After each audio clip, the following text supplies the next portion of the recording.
اسلام کا ابھی آغاز تھا۔ صرف 38 آدمی مسلمان ہوئے تھے۔ مکہ کی بستی کافروں سے بھری ہوئی تھی۔ حضرت ابو بکر صدیق رضی اللہ تعالی عنہ حضور کی محبت میں سرشار تھے۔ حضور صلی اللہ علیہ وآلہ وسلم سے التجا کی کہ مجھے اجازت دیجیے کہ میں لوگوں کو اعلانیہ آپ کی رسالت کی اطلاع دوں اور آپ صلی اللہ علیہ وآلہ وسلم سے فیض یاب ہونے کی دعوت دوں۔ آپ صلی اللہ علیہ وسلم نے منع فرمایا، اے ابو بکر، ابھی نہیں، ذرا صبر سے کام لو، ابھی ہم تعداد میں تھوڑے ہیں۔ حضرت ابو بکر صدیق رضی اللہ تعالی عنہ پر غلبہ طاری تھا۔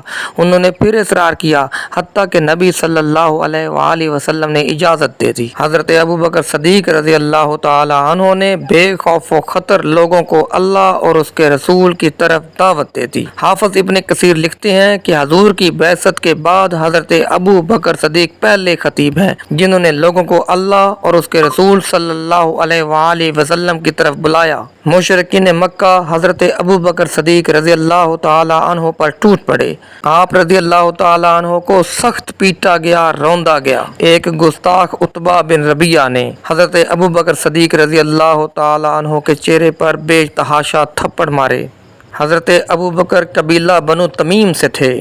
آپ کے قبیلے کے لوگوں کو خبر ہوئی تو وہ دوڑے ہوئے آئے، مشرکین سے انہیں چھڑا کر ان کے گھر چھوڑ آئے۔ حضرت ابو بکر صدیق رضی اللہ تعالیٰ عنہ ابھی یوں ہی بے ہوش تھے۔ لوگوں کا خیال تھا کہ وہ جانبر نہ ہو سکیں گے۔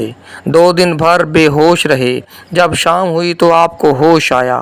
آپ کے والد ابو قحافہ اور آپ کے قبیلے کے لوگ آپ کے پاس کھڑے تھے۔ ہوش آتے ہی پہلی بات انہوں نے یہ کہی کہ رسول اللہ صلی اللہ علیہ وآلہ وسلم کہاں اور کس حال میں ہیں؟ ان کے قبیلے کے لوگ سخت برہم ہوئے اور انہیں ملامت کی کہ جس کی وجہ سے یہ ذلت و رسوائی تمہیں اٹھانا پڑی اور یہ مار پیٹ تمہیں برداشت کرنا پڑی۔ ہوش میں آتے ہی اسی کا نام پھر لیتے ہو، اسی کا حال پھر پوچھتے ہو۔ ان عقل کے اندھوں کو کیا خبر تھی کہ ان کی خاطر سختیاں جھیلنے میں جو لذت ہے وہ دنیا داروں کو پھولوں کی سیج اور بستروں پر بھی حاصل نہیں ہوتی۔ ان کے قبیلے کے لوگ مایوس ہو کر اپنے گھروں کو لوٹ گئے اور ان کی ماں ام الخیر سے کہہ گئے کہ جب تک یہ محمد صلی اللہ علیہ وآلہ وسلم کی محبت سے باز نہ آ جائے اس کا بائیکاٹ کرو اور اسے کھانے پینے کو کچھ نہ دو۔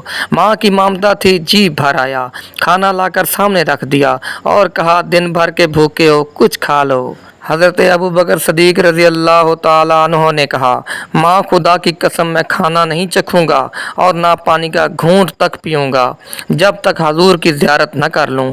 حضرت عمر کی بہن ام جمیل آ گئیں اور بتایا کہ حضور صلی اللہ علیہ وآلہ وسلم بخیر و عافیت ہیں اور دار ارقم میں تشریف فرما ہیں۔ حضرت ابو بکر صدیق رضی اللہ تعالی عنہ زخموں سے چور تھے، چلنے کے قابل نہ تھے۔ اپنی ماں کا سہارا لے کر بارگاہ رسالت میں حاضر ہوئے۔ حضور ان پر جھک پڑے اور انہیں چوما۔ حضور پر سخت گریہ طاری تھا۔ نبی صلی اللہ علیہ وآلہ وسلم کے مخالفین تمام قبیلوں نے پلان بنایا کہ حضور صلی اللہ علیہ وآلہ وسلم کو قتل کر دیتے ہیں، لیکن اس کے لیے ہر قبیلے کا ایک بندہ قتل کرنے کے لیے شامل ہوگا کہ قبیلہ قریش حضور کا بدلہ لینے کے لیے اتنے قبیلوں سے لڑنے کے قابل نہ ہوگا۔ جس رات کافروں نے حضور صلی اللہ علیہ وآلہ وسلم کو قتل کرنے کا پلان بنایا، اللہ نے حضور کو ہجرت کا حکم دے دیا۔ چنانچہ حضور صلی اللہ علیہ وآلہ وسلم اپنے بستر پر حضرت علی کو لٹا کر خود حضرت ابو بکر صدیق کے ساتھ ہجرت کر گئے۔ رات کو کفار قتل کے پلان پر عمل درآمد کے لیے گھر میں داخل ہوئے تو بستر رسول پر حضرت علی کو لیٹے پایا۔ حضرت علی سے بدسلوکی کی اور حضور صلی اللہ علیہ وآلہ وسلم کے بارے پوچھا کہ کہاں گئے۔ حضرت علی نے لا معلومت ظاہر کی۔ وہاں سے مایوس ہو کر حضرت ابو بکر صدیق رضی اللہ تعالی عنہ کے گھر کی طرف دوڑے۔ ابو بکر صدیق کے گھر کا دروازہ کھٹکھٹایا۔